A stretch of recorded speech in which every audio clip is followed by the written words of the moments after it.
99।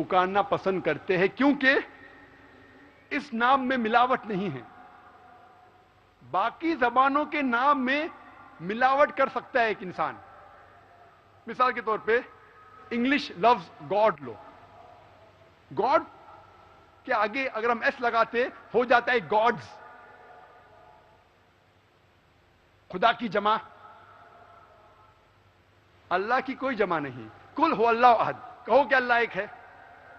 جب ہم گاڈ کے آگے لگاتے DESS تو ہو جاتا ہے گاڈس, ا فیمیل گاڈ, ایک مؤنث خدا, خدا کا استری. اللہ سبحانہ و تعالیٰ نہ استری ہے نہ پلنگ ہے, نہ مؤنث ہے نہ مذکر ہے. وہ یونیک ہے, سب سے ہٹ کے ہے, وہ علیحدہ ہے. ہم اگر گاڈ کے آگے لگاتے گاڈ فادر, ہی از مائی گاڈ فادر, وہ میرا گاڈ فادر ہے. گاڈ فادر اسے کہتے ہیں وہ انسان جو دیکھ بھال کرتا ہے کسی کو, اسے کہتے ہیں گاڈ فادر. اسلام میں کوئی اللہ فادر نہیں ہے, اللہ ابا نہیں ہے, اللہ پتا نہیں ہے. اللہ از یونیک. اگر گاڈ کے آگے لگاتے مدر تو ہو جاتا ہے گاڈ مدر. اسلام میں اللہ مدر نہیں ہے, اللہ امی نہیں ہے, وہ ایک یونیک ورڈ ہے اللہ. اسی لیے ہم مسلمان اللہ کو اللہ کے نام سے پکارنا پسند کرتے ہیں. دیگر زبان میں یہ لفظ کا صحیح ترجمہ ہو ہی نہیں سکتا. ساری زبان لو, ہم اگر کہنا چاہیں گے دیو, دیو کا ہو جاتا ہے دیوی, دیو کا ہو جاتا ہے دیوتا, ایشور کا ہو جاتا ہے پرمیشور, خدا کا ہو جاتا ہے خدا. وہ ساری زبانوں میں ملاوٹ ہو سکتی ہے, لیکن اللہ صاف ستھرا ہٹ کے. اسی لیے مسلمان اللہ کو اللہ کے نام سے پکارتے ہیں, خدا, گاڈ, دیوی, دیوتا کے نام سے نہیں. لیکن اگر کوئی مسلمان اگر کوئی غیر مسلمان سے دعوت کر رہا ہے اور وہ غیر مسلمان اللہ کا تصور نہیں جانتا ہے, اور تب وہ مسلمان الفاظ استعمال کرتا ہے خدا, ایشور, تو مجھے کوئی اعتراض نہیں. لیکن میں یہ کہنا چاہتا ہوں کہ خدا اللہ کا صحیح ترجمہ نہیں ہے, ایشور اللہ کا صحیح ترجمہ نہیں, گاڈ اللہ کا صحیح ترجمہ نہیں ہے. دعوت کے میدان میں جب آپ استعمال کرتے ہیں غیر مسلمان کے لیے, مجھے کوئی اعتراض نہیں, لیکن حقیقت میں یہ صحیح ترجمہ نہیں. تو جب ہم اسلام مذہب کی کتاب کو پڑھتے ہیں, قرآن مجید, ہمیں پتہ لگتا ہے اسلام میں اللہ کا صحیح تصور, اور ہم صحیح طریقے سے اسلام کو پہچان پائیں گے. اگر ہم پڑھتے ہیں دیگر مذاہب کی کتابوں کو, ہمیں پتہ لگتا ہے کہ سارے مذہب میں بہت سی اچھی باتیں لکھی گئی ہیں, چاہے ہندو مذہب ہو, عیسائی مذہب ہو, یہود مذہب ہو, عیسائیت ہو, یہودیت ہو, یا اسلام ہو. تو اسلام اور دیگر مذاہب میں فرق کیا ہے؟ اکثر مذہب کی کتابوں میں اچھی باتیں لکھی ہے. اسلام میں یہ فرق ہے کہ اسلام میں اچھے احکامات کے علاوہ ایک طریقہ دکھایا گیا انسانوں کو کہ کس طریقے سے ان احکامات کو ہم اس دنیا میں عمل میں لا سکے, کس طریقے سے ان احکامات کو ہم معاشرے میں عمل میں لا سکے. مثال کے طور پہ سارے مذہب میں کہا گیا ہے کہ چوری کرنا بری بات ہے. عیسائیت میں لکھا ہے کہ چوری کرنا برا ہے, یہودیت میں لکھا ہے کہ چوری کرنا برا ہے, ہندو دھرم میں لکھا ہے کہ چوری کرنا برا ہے, اسلام میں لکھا ہے کہ چوری کرنا برا ہے. تو اسلام اور دیگر مذاہب میں فرق کیا ہے؟ فرق یہ ہے کہ اسلام میں یہ لکھنے کے بعد کہ چوری کرنا منع ہے, ایک طریقہ دکھایا گیا ہے کہ کس طریقے سے چوری کو معاشرے کے باہر نکالا جائے, چوری کو اس دنیا سے باہر نکالا جائے. اسلام میں ایک رکن ہے زکوٰۃ, جو ایک اہم حکم ہے اللہ سبحانہ وتعالیٰ کی طرف سے کہ زکوٰۃ دینا چاہیے. اس کے معنی ہر امیر آدمی جس کے پاس نصاب سے زیادہ بچت ہے, 85 گرام سونا سے زیادہ بچت ہے, اس مسلمان کو ہر قمری سال 2.5% اس بچت میں سے اسے خیرات دینا چاہیے. چیریٹی دینا چاہے، اسے کہتے ہیں زکوٰۃ۔ اگر ہر امیر انسان اس دنیا میں زکوٰۃ دے تو دنیا سے غربت ہٹ جائیں گی، غریبی ہٹ جائیں گی، کوئی بھی انسان بھوک کے مارے نہیں مرے گا۔ اس کے بعد قرآن میں لکھا ہے سورہ مائدہ میں سورہ نمبر 5 آیت نمبر 38 میں کہ اگر کوئی چوری کرتا ہے، چاہے وہ مرد ہو یا عورت ہو، اس کا ہاتھ کاٹ دو۔ یہ ایک اللہ کی طرف سے ایک سزا ہے۔ اسلام میں اگر کوئی چوری کرتا ہے تو اس کی سزا ہے ہاتھ کاٹنا۔ یہ ایک پنشمنٹ ہے، ایک سزا ہے اللہ کی طرف سے۔ غیر مسلمان کہیں گے ہاتھ کاٹنا 21ویں صدی میں اسلام ایک بے درد مذہب ہے، بے رحم مذہب ہے۔ اکثر لوگ سمجھتے ہیں کہ جب ہم سعودی عربیہ جائیں گے جہاں یہ حکم ہے کہ اگر کوئی چوری کرے تو اس کے ہاتھ کٹ جاتے، تو لوگ سمجھتے ہیں کہ اگر ہم سعودی عربیہ جائیں گے تو ہر دوسرے آدمی کے ہاتھ کٹے ہوئے پائیں گے۔ میں سعودی عربیہ کئی بار جا چکا ہوں، 50 سے زیادہ بار۔ ایک بار بھی میں نے سعودی عربیہ میں ایک بھی شخص کو نہیں دیکھا جس کے ہاتھ کٹے ہوئے ہیں۔ اس کا مطلب نہیں کہ کوئی بھی چوری نہیں کرتا، ہو سکتا ہے کہ ایک آدھ بار کٹتے ہوں گے، لیکن اتنا سخت حکم ہے کہ ایک چور 1000 بار سوچے گا چوری کرنے کے پہلے۔ ہم اکثر امریکہ کی طرف دیکھتے ہیں، امریکہ سب سے ایڈوانس دیش، ہم سمجھتے امریکہ سب سے تعلیم یافتہ دیش ہے، ملک ہے، اس کی طرف ہمیشہ دیکھتے ہیں۔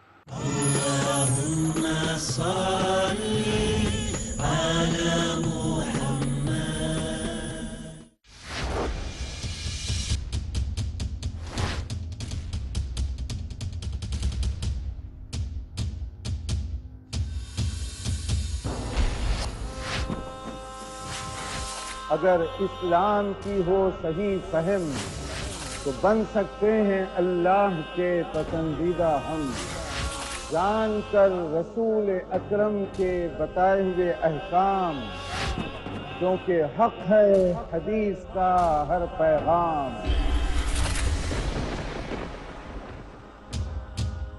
صرف اسلام ہی ہے ایک مکمل اور باقاعدہ نظام۔ تفہیم اسلام ہر جمعرات شام 5:30 بجے اور دوبارہ رات 12 بجے انڈیا میں Peace T V Urdu per.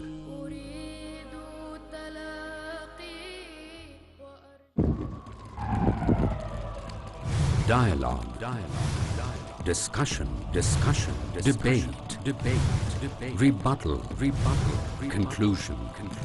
Eliminate misconceptions about religion. Get enlightened. Witness Dr. Zakir Naik in a battle of words in Crossfire ہر اتوار رات 8:30 بجے اور دوبارہ صبح 8:30 بجے انڈیا میں پیس ٹی وی اردو پر۔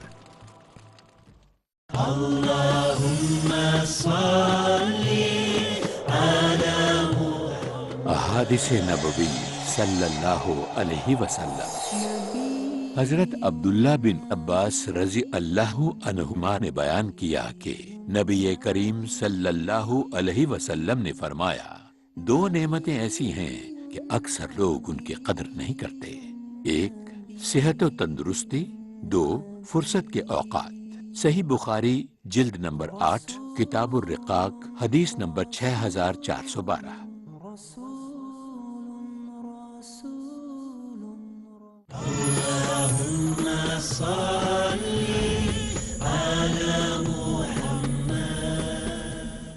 شاید آپ کو نہیں پتا کہ ہم جب لسٹ دیکھتے ہیں وہ ممالک کی جس میں سب سے زیادہ چوریاں ہوتی ہے، اوپر کے نمبر میں آتا ہے USA۔ میں آپ کو یہ پوچھنا چاہتا ہوں کہ اگر ہم اسلامی شریعت USA میں نافذ کرے کہ ہر امیر انسان اپنی بچت کا 2.5% ہر قمری سال خیرات میں دے غریبوں کو، اس کے بعد کوئی بھی امریکن، چاہے آدمی یا عورت ہو، وہ کوئی بھی انسان ہو، کوئی بھی امریکن ہو، چاہے آدمی عورت ہو اس کے ہاتھ کو کاٹ دینا چاہیے. میں پوچھتا ہوں کہ اگر ہم اس اسلامی شریعت کو امریکہ میں نافذ کریں گے, میں یہ پوچھنا چاہتا ہوں کہ چوری کی تعداد امریکہ میں بڑھیں گی, وہیں کے وہیں رہیں گی یا گھٹیں گی؟ بڑھیں گی وہیں کے وہیں رہیں گی یا گھٹیں گی؟ گھٹیں گی. آسان سوال, بہت آسان جواب. آپ کوئی بھی دیش میں, چاہے امریکہ ہو, چاہے انگلینڈ ہو, چاہے انڈیا ہو, چاہے سعودی عربیہ ہو, جس دیش میں آپ اس خدا کے احکام کو عمل میں لائیں گے, اس دیش میں چوری بالکل کم ہوں گی. The moment you implement the Sharia, you have to get results. اگر آپ شریعت کو نافذ کریں گے, فوراً آپ کو ریزلٹس, فوراً آپ کو پتا چلے گا کس طریقے سے چوری گھٹ جاتی ہے. اسی لیے ساری دنیا میں وہ ملک جہاں سب سے کم چوری ہے وہ ہے سعودی عربیہ. اگر سعودی عربیہ میں اگر لا بدل جائیں گا, چوری کرنے والے کا ہاتھ کاٹنا بند کریں گے, تو سعودی عربیہ میں بھی چوری کی تعداد بڑھنے لگے گی. اسی لیے میں کہتا ہوں کہ اسلام اچھی باتیں کہنے کے علاوہ ایک طریقہ دکھاتا ہے کس طریقے سے آپ اس اچھی چیز کو معاشرے میں حاصل کر سکے, کس طریقے سے اس کے اوپر عمل کر سکے. So basically it is not a theoretical religion, it's a practical religion. صرف کہنے کی بات نہیں ہے, اس پہ عمل کرو. کس طریقے سے عمل میں لے آ سکتے ہیں اس حکم کو, وہ بتایا گیا ہے. ایسی کئی مثال ہے. میں اور ایک مثال دینا چاہوں گا. سارے مذہب میں کہا گیا ہے کہ عورت کو چھیڑو مت, لڑکیوں کو مت چھیڑو, ان کی عزت مت لوٹو, ان کے ساتھ بلاತ್ಕಾರ مت کرو, ان کے ساتھ زنا بالجبر مت کرو. عیسائیت میں لکھا ہے, یہودیت میں لکھا ہے, ہندو دھرم میں لکھا ہے, اسلام میں بھی لکھا ہے. تو اسلام اور دیگر مذاہب میں فرق کیا ہے؟ فرق یہ ہے کہ اسلام یہ کہنے کے بعد کہ لڑکیوں, عورت کو مت چھیڑو, ان کی عزت مت لوٹو, ان کے ساتھ بلاತ್ಕಾರ مت کرو, ان کے ساتھ زنا بالجبر مت کرو, وہ ایک طریقہ دکھاتا ہے کس طریقے سے معاشرے میں عورت کو چھیڑنا ممکن نہیں ہونا چاہیے, لڑکی کو چھیڑنا ممکن نہیں ہونا چاہیے, کسی عورت کی عزت نہیں لوٹی جانی چاہیے, کسی عورت کے ساتھ بلاತ್ಕಾರ نہیں ہونا چاہیے, کسی عورت کے ساتھ زنا بالجبر نہیں ہونا چاہیے. ایک طریقہ دکھاتا ہے. اسلام میں حجاب ہے. اکثر لوگ جب تقریر کرتے حجاب کے بارے میں اسلام میں کہتے ہیں عورت کا حجاب, لیکن قرآن مجید میں اللہ سبحانہ و تعالی پہلے ذکر کرتے ہیں مرد کے حجاب کے بارے میں, پھر کرتے ہیں عورت کے حجاب کے بارے میں. قرآن مجید میں اللہ تعالیٰ فرماتے ہیں سورہ نور میں, سورہ نمبر 24 آیت نمبر 30 میں اللہ تعالیٰ فرماتے, کہو مومن سے, مومن مرد سے, کہ جب بھی وہ کوئی نامحرم عورت کو دیکھتے ہیں تو اسے گل سے بسر کرنا چاہیے, فوراً نظر کو نیچے کرنا چاہیے. ایک بار ایک مسلم لڑکا ایک لڑکی کو بہت دیر سے گھور رہا تھا, تو میں نے اس سے کہا, بھائی صاحب آپ کیوں گھور رہے ہیں, یہ اسلام میں حرام ہے. تو اس نے کہا, ہمارے آخری نبی محمد صلی اللہ علیہ وسلم نے کہا کہ پہلی نظر معاف ہے, دوسری حرام ہے, میں نے تو آدھی نظر بھی پوری نہیں کی. محمد صلی اللہ علیہ وسلم کیا کہنا چاہتے تھے جب انہوں نے کہا کہ پہلی نظر معاف ہے دوسری حرام ہے؟ وہ کہنا چاہتے تھے اگر آپ غلطی سے کوئی لڑکی عورت کو نامحرم کو دیکھتے ہیں, دوسری بار مت دیکھو, حرام ہوگا. اس کا مطلب یہ نہیں کہ آپ کوئی لڑکی یا عورت کو 10 منٹ تک دیکھو بنا پلک جھپکائے, وداؤٹ بلنکنگ یور آئیز. عورت یا لڑکی کو دیکھنا حرام ہے. اس کے بعد تذکرہ ہے عورتوں کے حجاب کے بارے میں قرآن میں.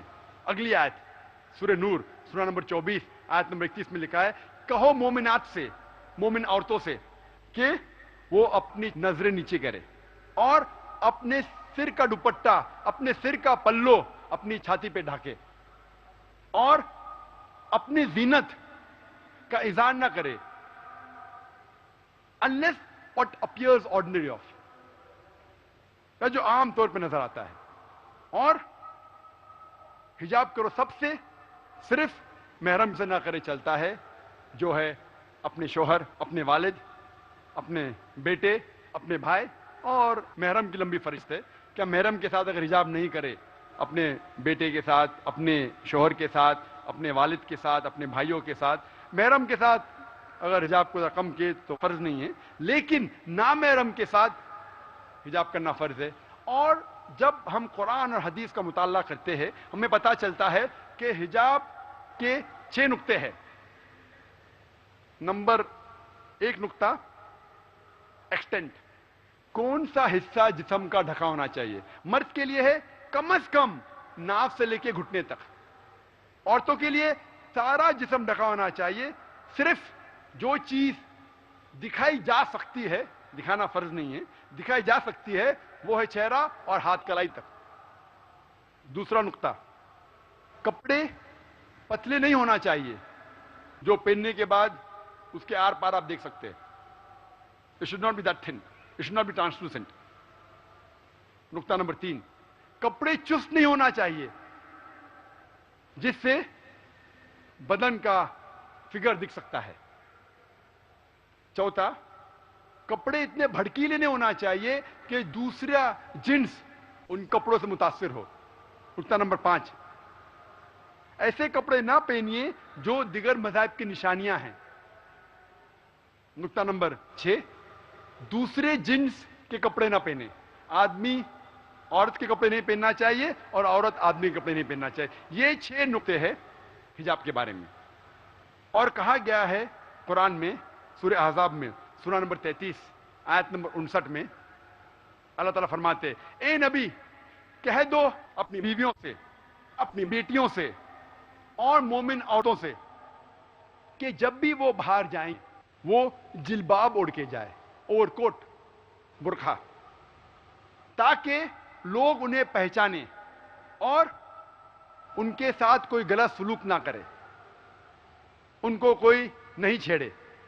تو قرآن میں لکھا گیا ہے کہ حجاب، پردہ عورتوں کے لیے اس وجہ ہے تاکہ لوگ انہیں پہچانیں کہ عزت دار عورت ہے اور ان کے ساتھ کوئی چھڑکانی نہ کرے. میں آپ سے سوال پوچھنا چاہتا ہوں، اگر 2 بہنیں، 2 سسٹرز، جڑوا بہن ہے، دونوں خوبصورت ہے، بہت خوبصورت ہے، یکساں خوبصورت ہے، اور اگر وہ پونا کے M G road, Mahatma Gandhi road جسے مین اسٹریٹ کہتے ہیں، دونوں جن چل رہے ہیں، 2 جڑوا بہن، بہت خوبصورت، یکساں خوبصورت. ایک پہن رہی ہے اسلامک لباس، سارا بدن ڈھکا ہوا، صرف دکھ رہا ہے چہرہ اور ہاتھ ہتھیلی تک، اور دوسری بہن پہنی ہے مغربی کپڑے، mini skirts, shorts, deep neck. دونوں چل رہے ہیں Mahatma Gandhi M G road پہ، اور ایک کونے پہ کھڑا ہوا ہے لفنگا ایک لڑکی کو چھیڑنے کے انتظار میں. ہر ملک میں، ہر شہر میں کوئی نہ کوئی ایریا رہتے ہیں جسے کہتے ہیں برڈ واچنگ. برڈ واچنگ، پرندے کو دیکھنا. مجھے کسی نے کہا کہ پونا کے اندر ایم جی روڈ فیمس ہے، مین اسٹریٹ. اگر ایک لفنگا ٹھہر رہا ہے کوئی لڑکی کو چھیڑنے کے لیے اور یہ 2 جڑوا بہن ایک اسلامی لباس میں ایک مغربی لباس میں چل رہے، میں آپ سے پوچھنا چاہتا ہوں کون سی لڑکی کو وہ چھیڑے گا؟ کون سے بہن کو چھیڑے گا؟ جو اسلامی لباس پہنی ہوئی ہے کیا جو منی اسکرٹ، شارٹس اور ڈیپ نیک پہنی ہوئی ہے؟ کس کو چھیڑے گا؟ منی اسکرٹ، شارٹس. آپ تجربے کے بعد کہہ رہے ہیں کیا؟ کچھ لوگ تجربے کے بعد کہتے، کچھ لوگ علمی اعتبار سے کہتے. لیکن آپ کا جواب صحیح ہے. اگر علمی اعتبار سے کہہ رہے تو صحیح ہے کہ کوئی بھی شخص جو لڑکی کو چھیڑنے کے لیے ٹھہر رہا ہے وہ اس لڑکی کو چھیڑے گا جو مغربی لباس پہنی ہوئی ہے، منی اسکرٹ، شارٹس، ڈیپ نیک.